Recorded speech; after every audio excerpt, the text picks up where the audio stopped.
Nightfall whispers, the beast is near. Tabletop junkie, kindred of the new frontier. Requiem running, no masquerade. Break bloods on the dice for the unliving safe. Yo, junkie in the crypt, now a lord of the vein. White wolf's world, he don't play it plain. No sparkly light, no daylight kiss. He's a monster in soup with a predator's hiss. Clan sickle sharp, covenant deep. He don't dream dreams, he stalks your sleep. Dave of finesse or no shadow step. He's writing requiems with every rep. Chronicle burning, secrets unfold. In the world of darkness, stories turn cold. From Elysium halls to bloodied streets, he plays the undead where desire meets deceit. Requiem nights, eternal flame. Tabletop junkie got that vampire game. He ain't mortal now, he sips the red. In the silence of shadows where angels dread. No reflection but all respect. He rolls with clans that the world forget. Ventral mind or gangrel claws. He makes the darkness stop and pause. Yo, Carthian rebels to Invictus pride. Junkie navigates where the princes hide. Lancia sanctum preaching sins. Or Ordo with their twisted grins. Blood ties bind, the beast breaks through. But he's running that table with a cursed crew. Feeding scenes in social grace. Hunger close behind that poker face. YouTube live with a coffin flow. Every episode's got that neon glow. Not a monster by chance, but a choice made clear. He's undead now, but he runs with fear. Sanguis eternus, the blood remembers, but so do I. Requiem nights, whispers call. Tabletop junkie don't flinch at all. In the court of shadows, he's the guide. Where bloodlines rule and the weak subside. You want a tale of horror and lust? Junkie's Chronicle, don't break, don't rust. Vampire legend, cold and glee. He's a kindred king on the storyteller screen. You flee, you endure. Welcome to the Requiem.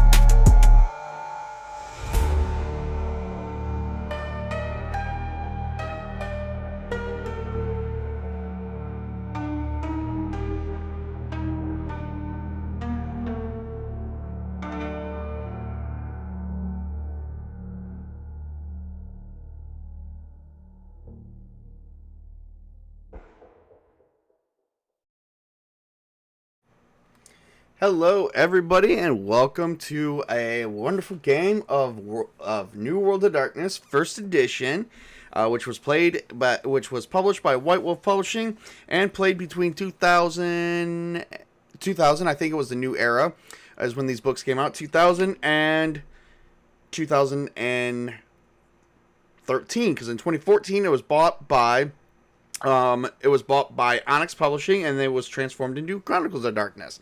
And then that's when second edition came out. I think second edition came out a couple years later. So, but we are playing first edition, Vampire the Requiem. And I'd like to introduce myself. My name is Tabletop Junkie. I will be your horror master today. The master of horror, the fright night of every night. I don't know. I just thought of that. And we are continuing with book 2 of the Darkman Chronicles. It is called The Hounds of Hell.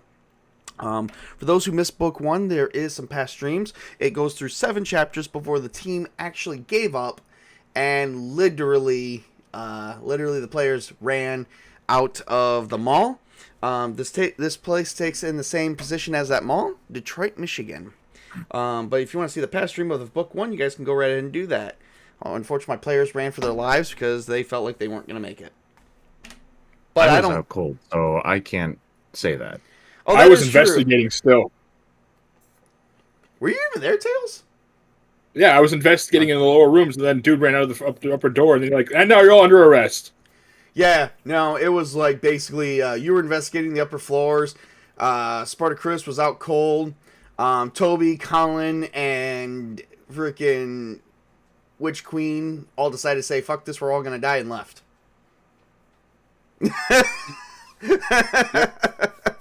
That's pretty much how that went. Hell of a gameplay loop. What's up? Hell of a gameplay loop. Oh, yeah. So that was the first book, but these are a different set of characters. Those characters right now are currently in jail. You got there. Let's see. When does this in the book hospital. take? Yeah, but then you're going to be transferred to jail. However, let me see here. Let me see if it has an explanation of how long this has been. Here we go.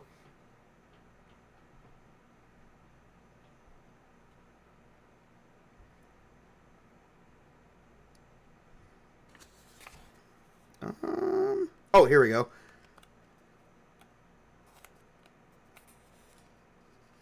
Actually, you're still in the hospital, I think. Depending on how damaged your character was, I can't remember. That's something I'd have to go back through. It has only been 4 days. So close. Yep, so they were arrested 4 days ago. So, welcome to Vampire the Requiem, everybody. We are going to begin with a nice introduction, but real quick before we do, let's get some introductories from my team, or from my players here. We're going to start with Tails. Hey guys, I'm Tails, and I'm playing Zahir, the Bone Prophet of this wonderful setting. All right, and give your character's backstory. Oh man, how much of it? As much as you want. Well, he was an ancient grave tender in lost times, where his family would, attend to the bones, take to the bones, make sure the graves stay good and they're put together, not robbed and such. But slowly he began to hear calls, distant whispers, performing dark, some would say even maddening and insane rituals in the dark, until he caught the attention of a greater beast that showed him the way and brought him around to the nightlife. That sounds worse than I meant for it to. Anyway. Before I continue, Jason Fox is currently in the chat. Stay tuned, Jason, because there will be a character making an appearance, and I modeled him after you. And then Taylor just gave me a new sub. All right, so I should be at 342. It says 340 on here, so it means I must have lost the sub. Because I was at 341 earlier, but who knows.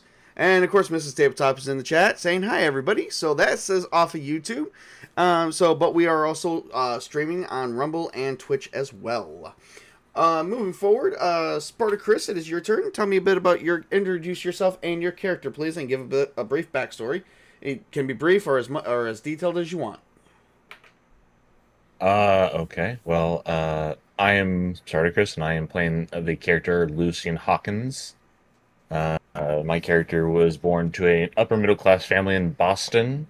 His father was a reclusive philosophy professor, and his mother was a jazz pianist who kind of didn't like to stay around too much. So he grew up in kind of a mixed household of control and chaos. He's pretty much a decently social kind of person. Got a charming smile and able to get into the clubs and everything, even at the age of 19. And it was in one of those clubs that he met a beautiful woman named Elisabetta, who would end up becoming his sire, and see something in him and brought him into the world of the Devon. All right. And my name is Tabletop Junkie. I will also be playing a character. However, this is not the character I was talking about earlier with Jason over there. But his name is Jason Crow. This one, I only mentioned that part there because Chris kind of said, "Oh, you modeled him after Jace." No, no, no. I modeled a different character off of Jace, but this one is a character of my own. I made him on stream previously, just so I figured, I went all out, so I figured I'm just gonna use him. So I came up with the name of Jason Crow. He was a human private investigator. He's only been turned into a vampire for 2 years. He's currently 32 years old, but he's stuck in the age and body of a 30-year-old. But he's only been a vampire for 30 years. He had a bad issue of, even though he was very much a, Mary Grace says, "Hello, gave you a sub. Thank you." Wow, who knew playing Gothic Horror Vampire would give me a ton of subs? I might have to keep doing this. All right, thank you, ma'am. So Jason had a bad issue. Like, he believed in justice, being a private investigator and all, but he still wasn't a cop. So he actually paid for an escort to a party one night, and she was a very, very beautiful escort. He does not like to mention her name, as later that night, she said she definitely planned on giving him a nice surprise, and it turns out she turned him into a vampire. So he became part of the nightlife. He still does run his after-hours private investigating firm, which he doesn't have a lot in the ways of resources, so he's actually on the verge of losing that. As well, but he's still working on a few things. He is very, his biggest things is he's very smart, and he's very, he is very well fit for a person. He just doesn't like to socialize if he truly doesn't have to. He's very freaking paranoid these days because the fact that he trusted that, he went through a professional escort service, and they said, they made him sign an agreement saying that this person is clean and that he is clean and stuff like that. But it turns out they had a different version of what clean is. Yes, she doesn't give you a disease. She just freaking kills your ass. So he's pretty sour about that. Isn't that what all women do in the end? Oh, dear Lord. Do not do that. Don't go there, Chris. Don't go there. So, he has an apartment, and he's also well known, and even though he's only been a vampire for 2 years, he is well known and has achieved and has gotten the notice of the Camarilla. So he is definitely behind the veil of the masquerade. And he's so far behind it, he is known as a sheriff. So he is a sheriff of a region, but they haven't given him his own region yet because, unfortunately, Detroit has their own vampire sheriff, of which we will meet him a little bit soon. Just narrate this minute. Each of you guys awake in your respective places. I mentioned I have an apartment. Unfortunately, the apartment's not much. I'm in the poor side of town. What about you guys? Do you guys have places to stay, or are you guys in back alleys? Are you guys in cemeteries? Just, what do you guys like? What do you guys have? Like, Zahir resides within the depths of the Bone Crypt. He also uses it as his ritual sanctuary. All right. And Chris, did you is Haven any of your merits? I can't remember. Yes, it is. What is how many dots is it? 1.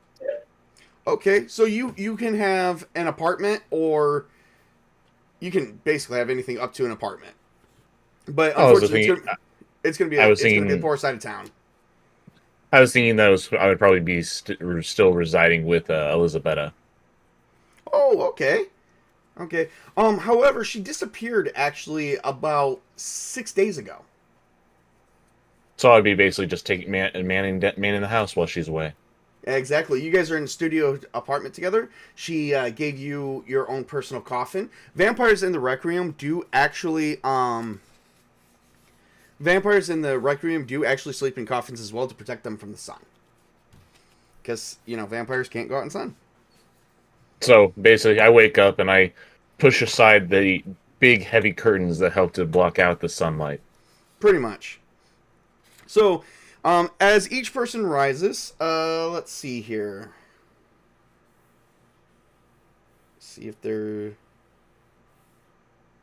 No, we're good. We're good. So, as you guys rise for the night, you guys do actually get to cross off a vitae, because to animate your dead corpse, each night does take up a vitae, so you do actually have to feed at some point.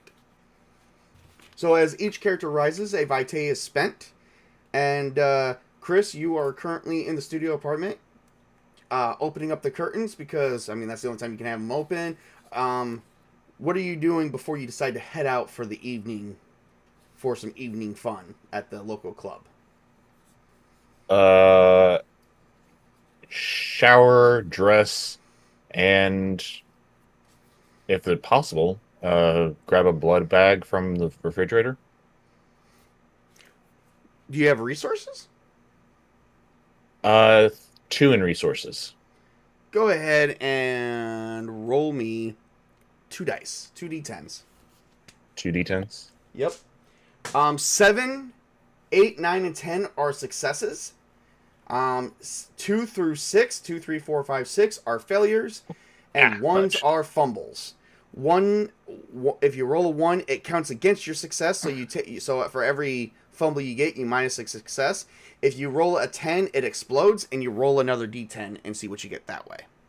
Give me a second here to grab another d10. Yep, not a problem. There it is.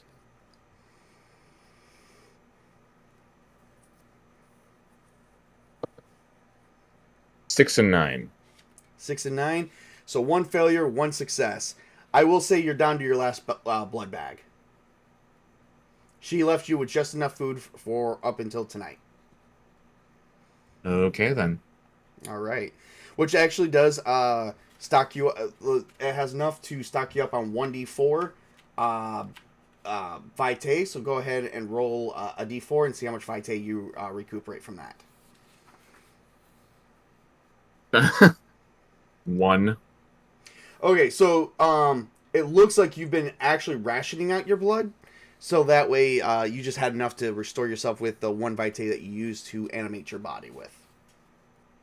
But it's enough to turn you over, at least until you can figure out how to get more blood sacs. Because unfortunately, since she's been gone, you forgot to actually go to the blood bank and pay for, or have someone you know. Do you have a retainer at all? The only closest thing I probably would have is contacts. No, we already established what that contact is. Unfortunately, they did not go in the daytime to pay for the blood bank to give you blood sacs. So you are out of food and have to figure out how to restock. And with you being a young vampire, you're a young vampire. You were turned at 19, and if I remember your backstory correctly, you've only been turned for a couple of years, or like 3 years. So, 21. Now, according to many sources, that's more than enough time for you to figure things out, but your sire has seemed to have babied you a little bit too much. Yeah, she decided to kind of baby me a bit. You're a spoiled, rotten vampire. All right. So then you head out to the club, because through the nightlife, there is a known club in the local area known as the Deacon Club. The Deacon Club is where the vampires roam. Only vampires are allowed, and they know who's not a who's not a vampire. If a person pays enough money, they can actually go into the vampire club, but they're not coming out alive.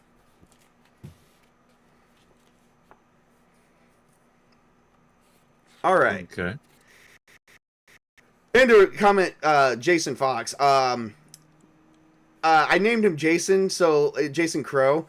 I know what you're saying, because Chris made the same remark, but I actually named him. He was originally he was named after a character played by James Wood in the movie Vampires, known as Jack Crow. But I didn't want a complete runoff, so I figured Jason, as in Jason.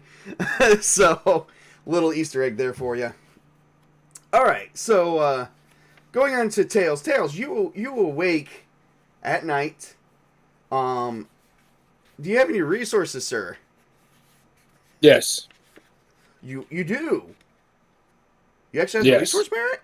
What's the resource merit? 1. it's for like temple resources. Okay. Would you have blood stored somewhere? He would hunt. Okay. Okay. He So So here's awakening would be to wake up, light 3 candles, recite a bone ritual, see if any of the other cultists are like near the necropolis, and then commune with the rats and the ravens to see the defenses, and then go hunt. okay. For hunting, sir, I need you to roll me a. So after you do all of that, you do know you have to, get going into the night. This takes you about a couple hours to do, so the night is still young, but it is time for you to at least gain a little bit of blood. Would you go hunting before to a nightclub, or would you hunt first and then go out and have fun?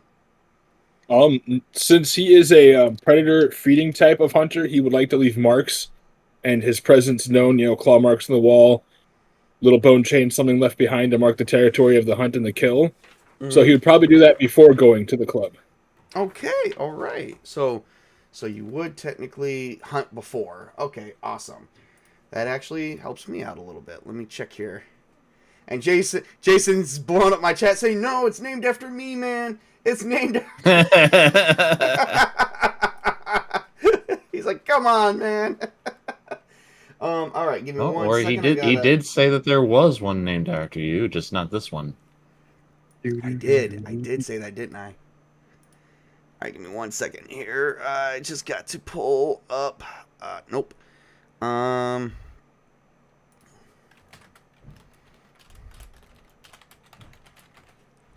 we go. Okay, so for you, sir, and I did find out it is the right one I need. You need to give me a wits plus composure roll to see if you detect that anyone's crossing over into your territory. Okay. Wits plus composure. Mm-hmm. And then I forget, 6 or 20 in the system. It's what do you mean? I said I forget, is it D6 or D20 in the system? D10s. It's all D10s. D10, okay. Yep. All right. That's when he says it's So, a D4. 3 plus 10. I got 10. Okay. Well, remember this works on failures and success, so, depending on the number. If you get 7 to 10, it's a success. That die succeeds. If it's 2 to 6, it's a failure. If it's 1, it's a fumble, and you subtract that from your number of successes. So what's the 2 numbers you got? Oh, I have to roll multiple numbers? Okay, so is it 1 die for each dot, or? Yeah, 1 die per dot.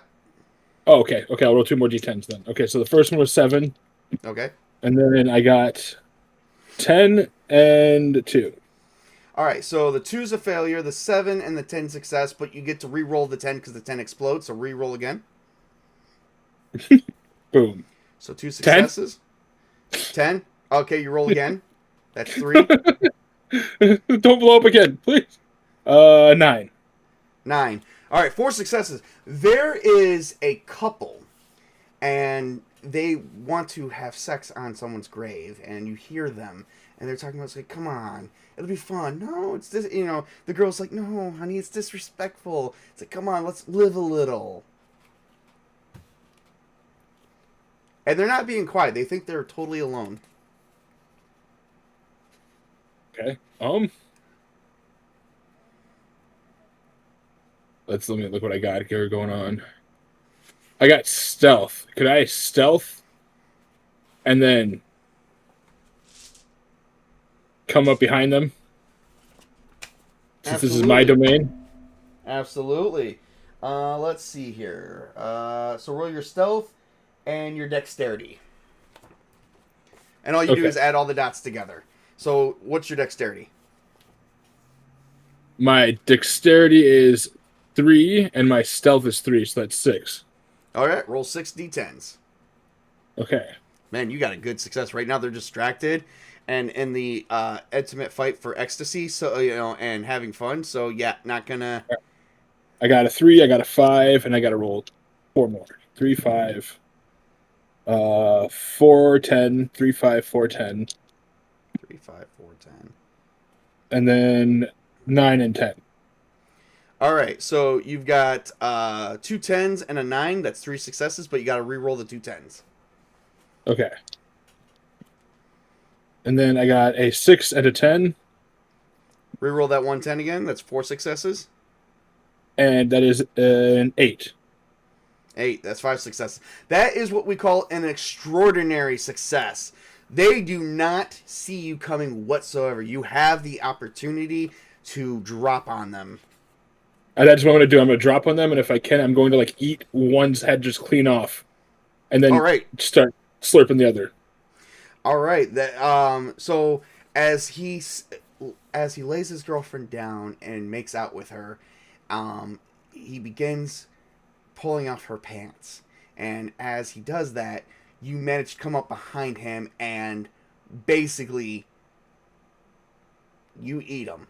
And blood squirts all over her face as she screams in horror, but his body goes limp as that she has not only her boyfriend on top of her, but you as well.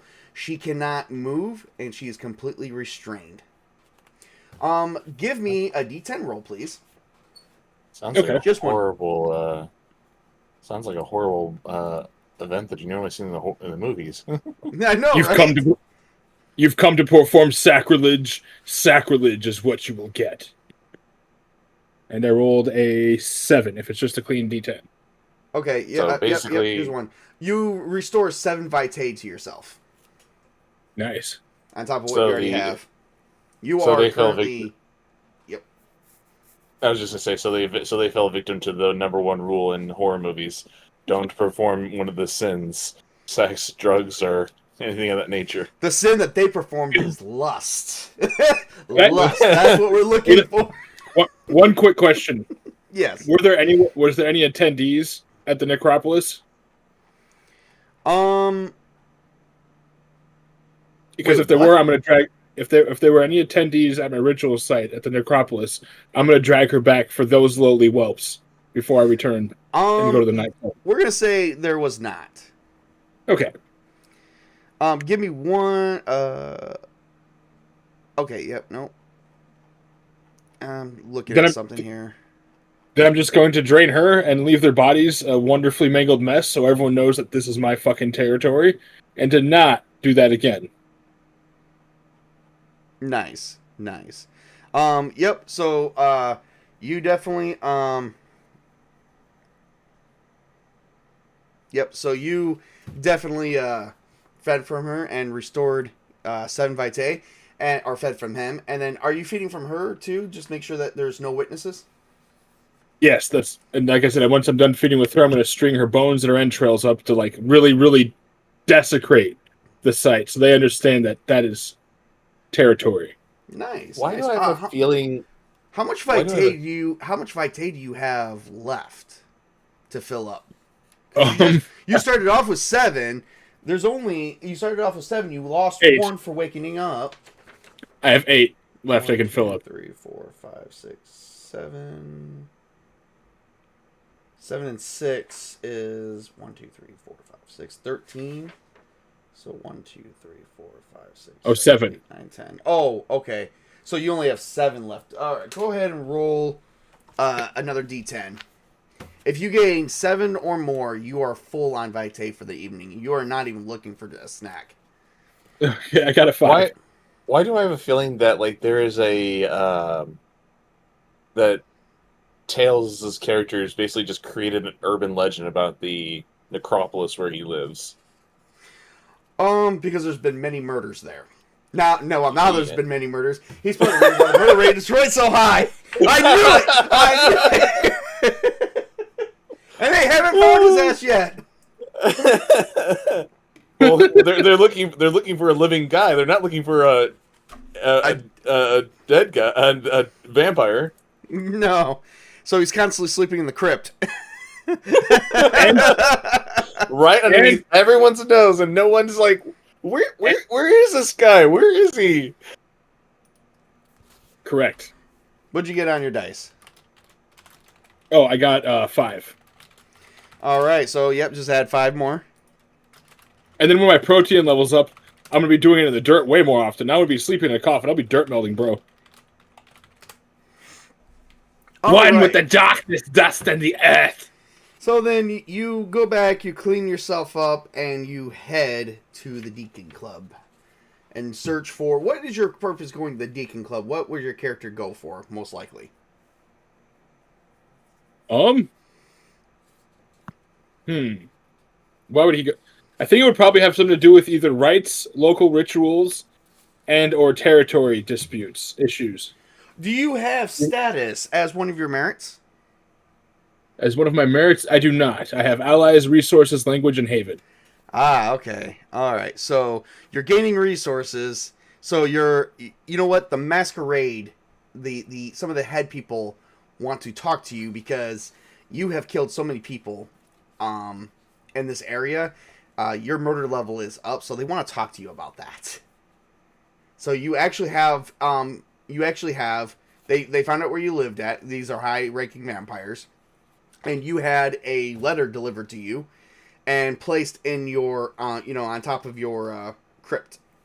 Like, on top of your coffin on the inside of the crypt. Or the mausoleum. And it said, VIP section to the Deacon Club. So you're being summoned.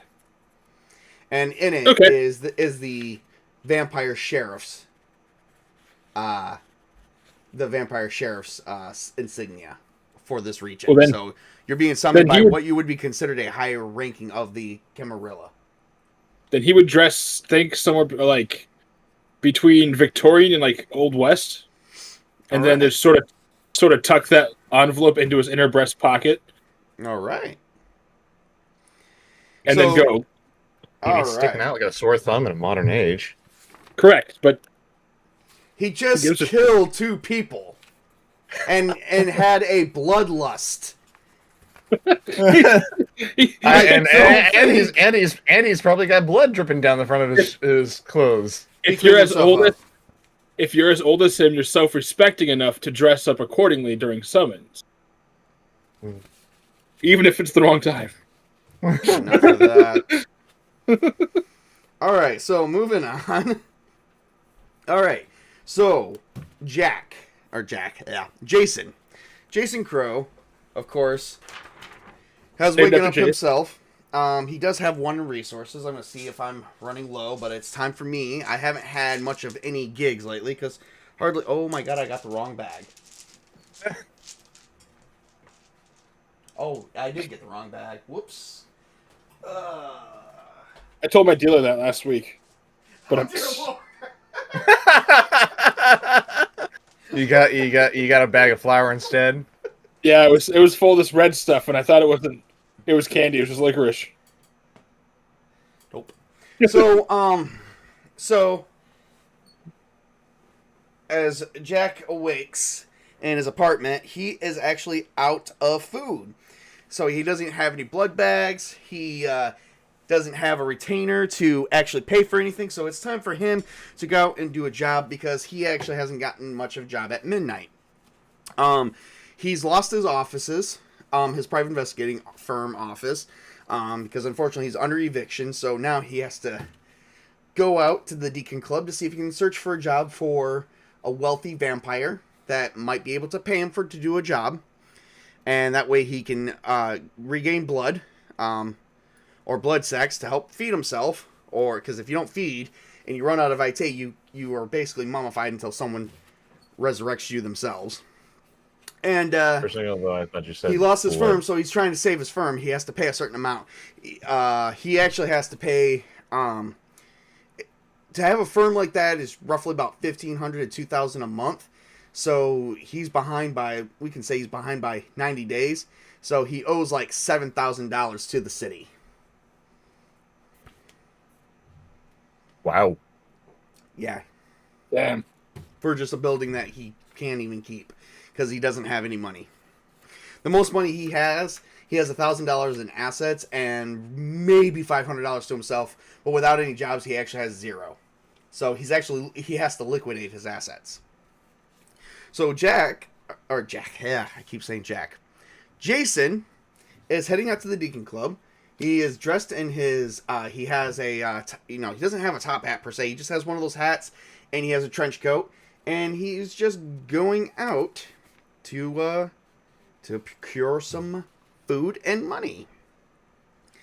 So, as each of you guys pull into the club, regardless if you're driving or walking, Jason doesn't have... I keep saying Jack. I swear to God I say Jack one more Maybe time. you should just say Jack. Maybe you should just rename him Jack just so that you can get that out of your system. But it's not named after Jason. There you go. There you go. So Jason, anyway, doesn't have his vehicle anymore either, so he had to sell that off to keep his private investigating firm.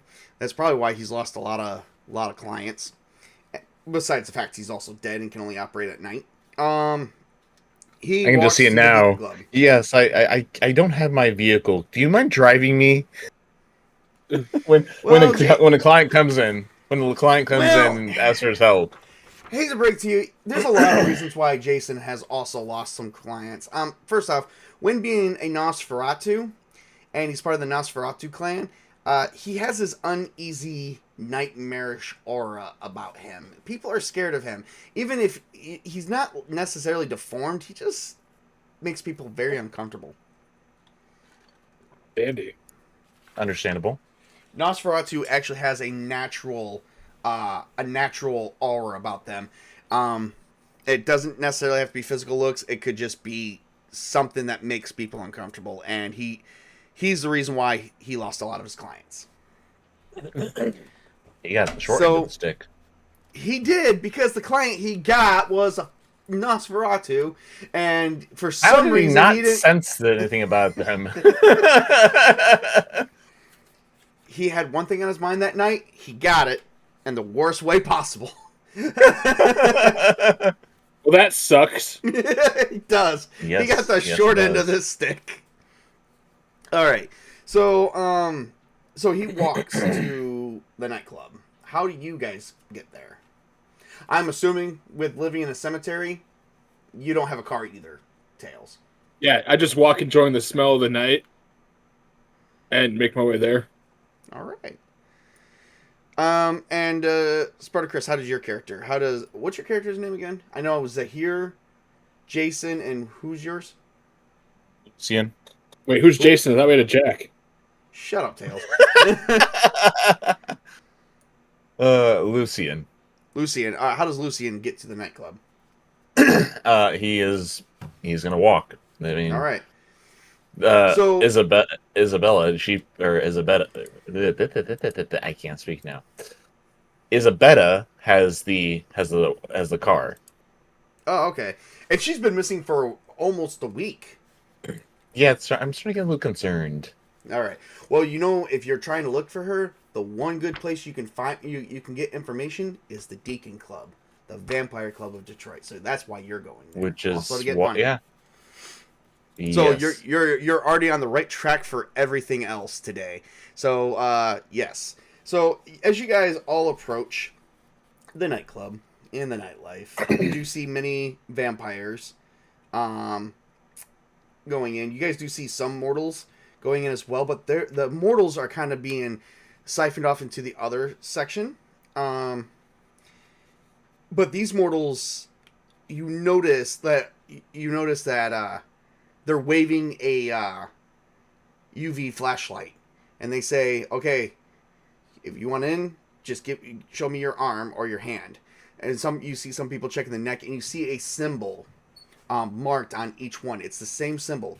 So the Deacon Club has special members. As long as you don't kill any mortals, you can feed on mortals here. But you can only do enough that would equate to less than a D10, which one whole mortal can feed you up to 1D10. So basically, you can't kill them. So they have restrictions on feeding, but for those who have blank, they go, "Oh, well, you're not on the list," and tries to shuffle them away. However, if you do guys see, as some mortals are saying, "No, I want to get in this nightclub," and flash the money, they give them a stamp, and it's a different stamp on their hand that goes, "They're okay to kill." There is some you can kill. You just got to look for the stamp, which the lighting inside the nightclub will reveal all the stamps. You'll be able to know what they mean. It is something that is actually common knowledge, so that way you guys know who you can feed on. Now, the ones with the stamps that says okay to kill, you definitely, want to talk to the other vampires, try to keep it civil, but they do have to die, because what they might see in here, it can't get out. The mortals that have the stamp that choose to be fed upon are under secrecy. If they're caught, they will be executed by a high-ranking member of the Camarilla. And this is all out of protection for the masquerade. Okay. So you guys do see a lot of them. So as you guys enter, there is definitely techno music being played. Like there's rave lights. You do see tattoos light up. For those, so there is like 3 different distinct features you see among everybody in the club. You see everyone is dressed in black tight leather. No, don't interrupt me, Chris. All right, so sorry. You see mortals with tattoos that shows that they're there. Under their permission, you can feed on them. You see, and of course, there probably will be a charge. There is people there that control the charges, because you can't just feed. You got to go to the bar and order up the blood. You can actually order blood behind the bar that is actually kept in a freezer down below, as well as actual established liquor that they're allowed to have. You do see other mortals being invited up to the VIP section, but you see their stamps are on their hands, and that they're the ones that are being selected by the high-ranking people. They're probably going to be fed on. And then you see everyone else without a tattoo. Most likely, if they don't have a tattoo or a stamp of any kind, that they are actually vampires themselves. And you guys do know it is against the law to feed on vampires. You can feed on vampires. You can gain vitae from vampires. You can gain blood potency by feeding on vampires. You can actually gain power by doing that. But it is actually illegal by the Camarilla. And it is against the laws of the masquerade.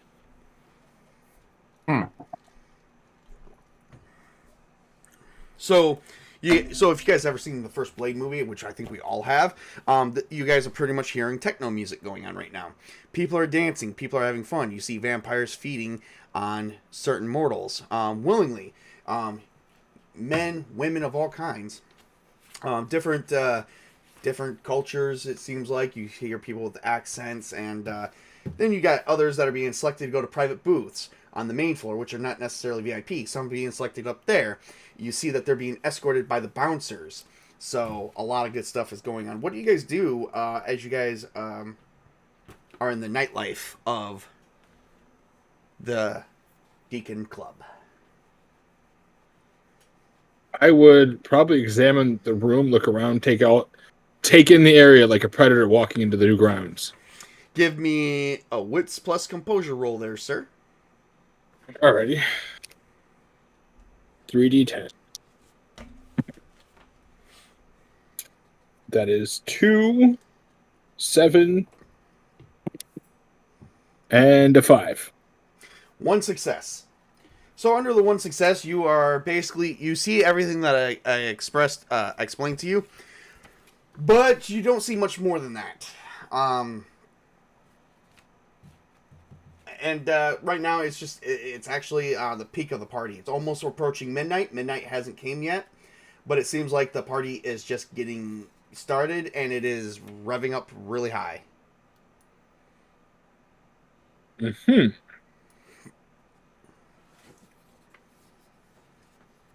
Anything else you do real quick? As you're just taking all this in?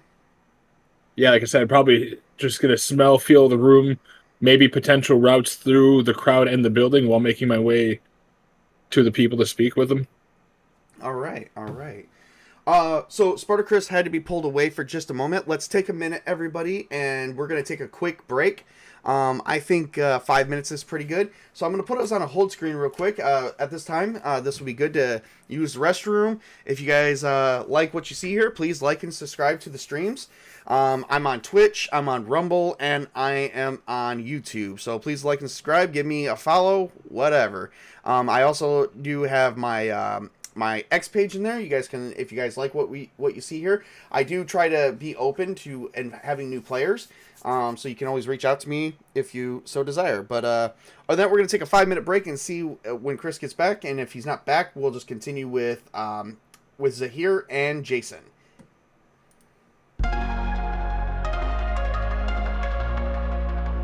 All right, yep, I run downstairs, grab. Yep, give me just a second.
Okay, and we are back. So it is so far. SpartaChris is still gone, but we will continue, and we can come back to his character in a brief moment. You know, once he returns, we can get back to his character. So, all right, Tails. All right. So you said you're back. Yes. All right. Cool. All right.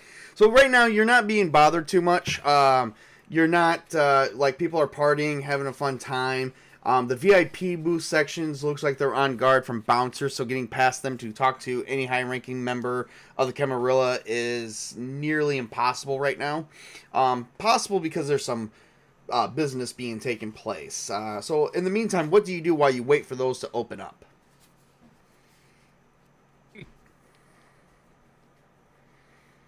That is a good question I had not considered myself.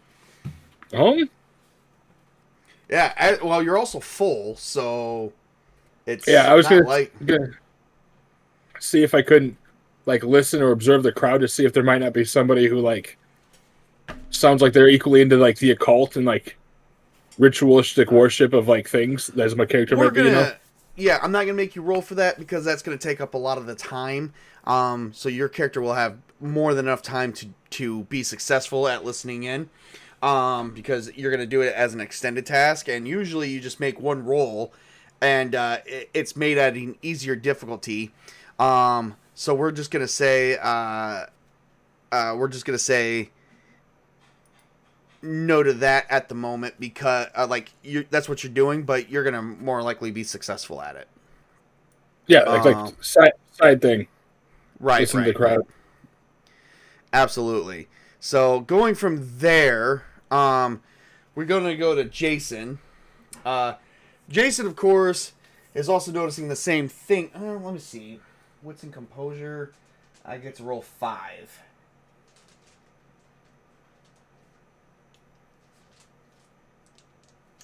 And I'm going to toss in my status. I'm actually a sheriff myself. It's just I was not given my own area yet because I'm in Detroit, and Detroit's already got a sheriff. I'm going to use my status to get into the VIP section. Now, it is possible, as that you're listening in, you actually see this guy. You actually see my character, Jason. He's dressed in a trench coat with a hat. You see him coming in, and you just see him walk up to a bouncer. He's going to walk up to a bouncer and goes, I need to speak to the sheriff of this, of the city. And you watch as he takes out a wallet and flashes his ID. And he is going to make a roll to see if they let him in, or maybe they're talking about something way too serious. So let's see what we got here. All right. Failure. Success. Failure. Oh, I got 3 successes. So you see that the bouncer is actually letting him in. So he walks upstairs to the VIP section. What do you do? Anything as you're seeing this, observing?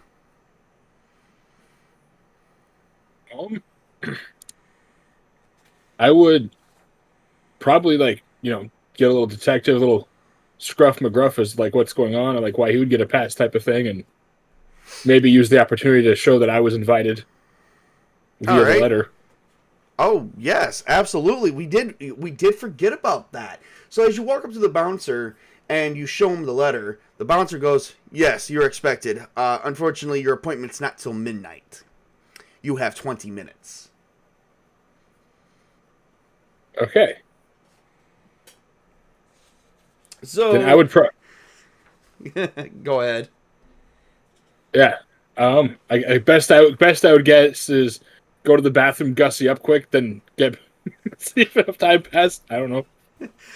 That we could allow that. So as the night goes on, the party is booming. The songs are changing from techno rave to one another, and you are suddenly approached by a big guy with sunglasses in the middle of the nightclub, and he goes, "The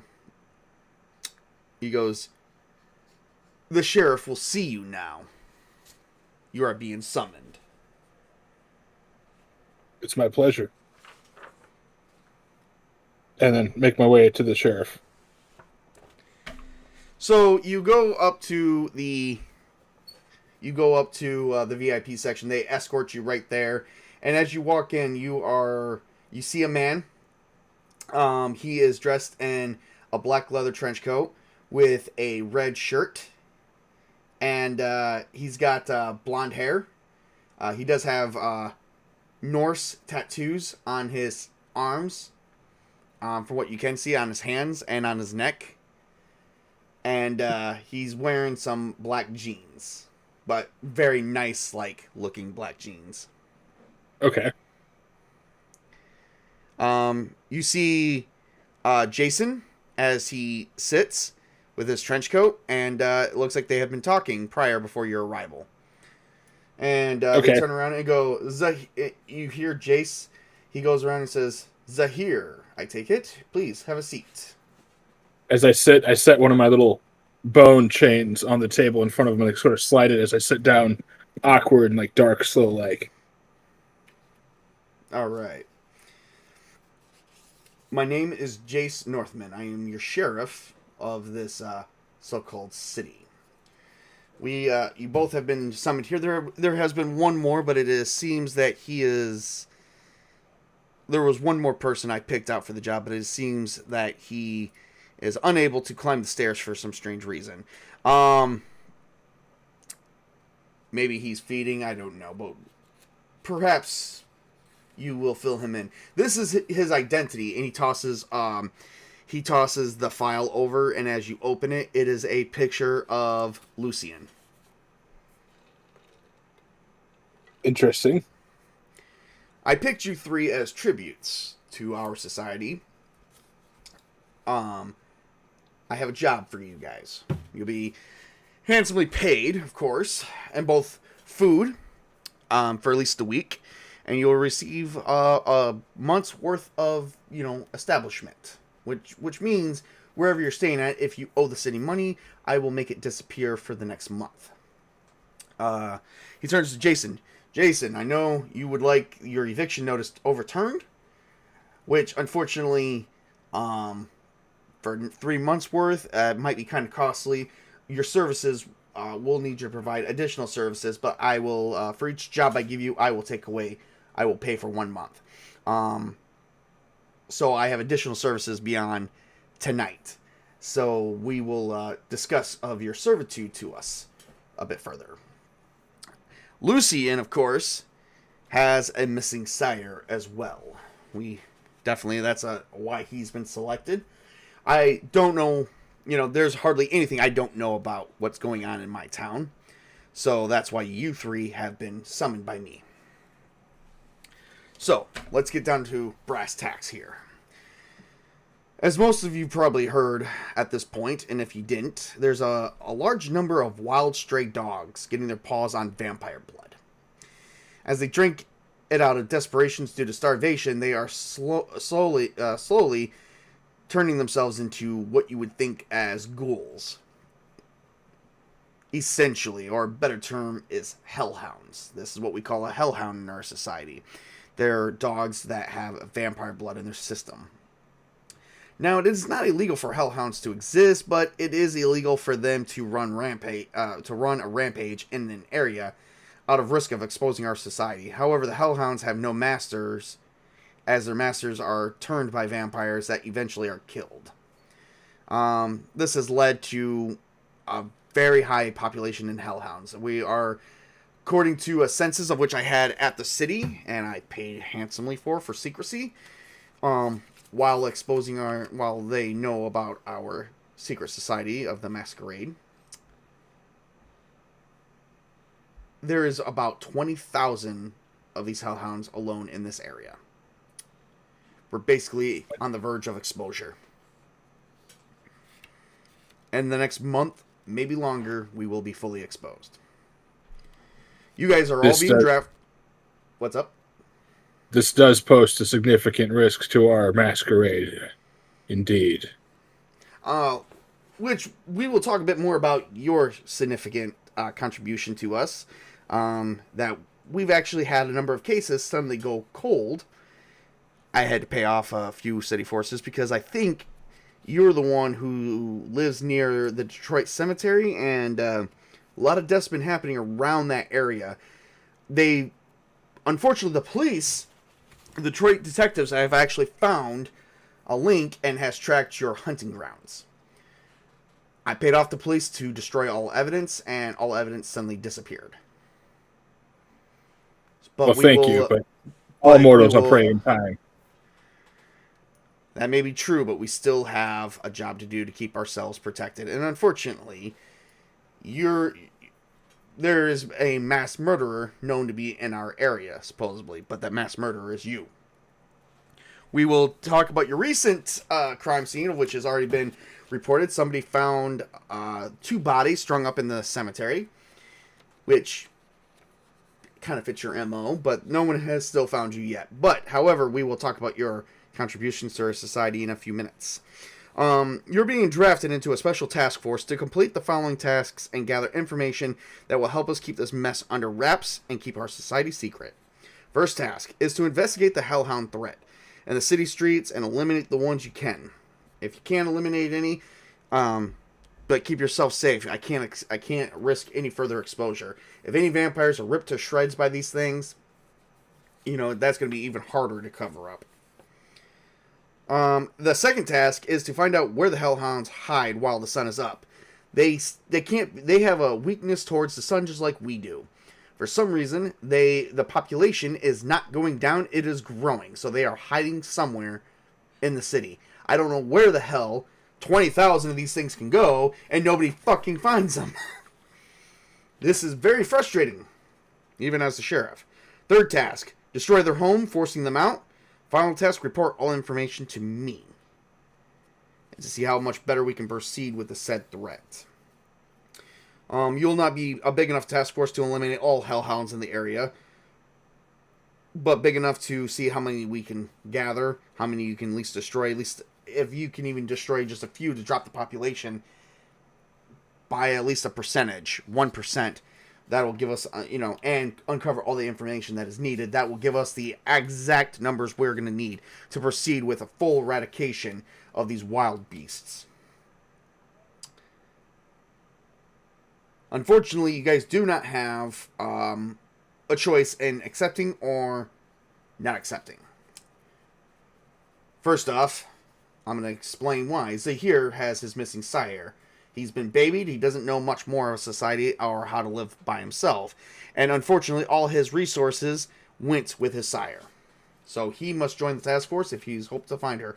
We are actually looking for her ourselves. But it's possible that she was killed by the Hellhounds. Zahir, you don't have a choice in joining the task force for one fucking reason. The fact that you have multiple deaths, arranging in a certain limitation of hunting grounds that you can only do on foot, which is understandable. Your Honor, GM, I'm just pausing you quick because you've said Zahir twice now. Am I wanted for both cases and crimes of the missing, or is that supposed to be Chris's? The missing sire? No. Oh, Lucian. I'm sorry. Did I say Zahir twice? Whoops.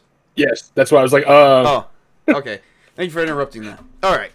You said Your Honor. I'm like, you're not on trial? Okay. Lucian is missing his sire, is what I meant to say, and he doesn't have a choice because, unfortunately, I have to devote resources to finding her ourselves, as well as it's possible she was attacked and mauled by Hellhounds herself. Zahir, you have no choice in joining the task force, as that you have cost us great resources and currency of the realm, in a sense, both mortal world and the vampire world. We're going to need to see some work done anyway. So this is going to be one of the many steps into completing that. And, of course, Jason, you don't have a choice because you need 3 months. You need to get your law. You need to get your private investigation firm back up. You need to get your clients back going in and to maintain the appearance that you're still alive and that nothing else is happening. You need to look as human as possible. However, you have a bad tendency of that, and I don't blame that on you. I blame that on the sire. That she should have taught you better. But, however, she didn't. We need to fix your life and make sure that you get blood and you don't ravage or cause great outbursts. Among you three, Jason is a here. You two are the most at risk of exposing our society. So we're gonna see what you guys can do, and I will tell you guys when you guys happily have paid off your debt to us. But there is a great. Do you require the corpses, or am I keep the bones for my altar? No. If you are successful at taking out any hellhounds, we will see a population drop. I currently have a team working inside the city itself and underneath wraps of the governor, which means the governor, the mayor, the governor, the state governor, and the city mayor does not know about this team. We have the Camarilla is working as tirelessly as they can to keep track of all hellhounds. We'll know when you kill any, even if you just kill one. I want the task. Oh, go ahead. Then, as the hunter, I shall kill many, many. Well, let's be careful. Hellhounds are no joke. They're kind of as powerful as we are. All right, gentlemen. You guys have your tasks. You don't have to start tonight. Enjoy the night. But please start as soon as possible. AKA in game times, the next day. So, all right. That completes the first part of this game. I don't think Chris has returned yet. The next day, I would go to my graveyard and go to sleep before the sun came up. But Yep. Unfortunately, Jason has to take out a loan for food, so he's gonna owe the Vampire Society big time for this. So, all right. I think for now, Chris might be tied up with some personal business. I think so that way he doesn't completely lose track of everything that is happening. We can bring him up to speed. He can watch the replay. I think this will be a good stopping point for us. So, how'd you like the intro there, Tails? I liked it. Minus the part where Chris went away, and then I had to get my boots prepared for doing all the carrying. Yeah, pretty much. All right. Well, we hope that everyone who's viewed the stream today, I hope you guys enjoyed that. We will be having definitely more as time goes on. We are gonna, I say next Saturday, we should be perfect for another stream, definitely for sure. So if you guys want, please like and subscribe to my channel.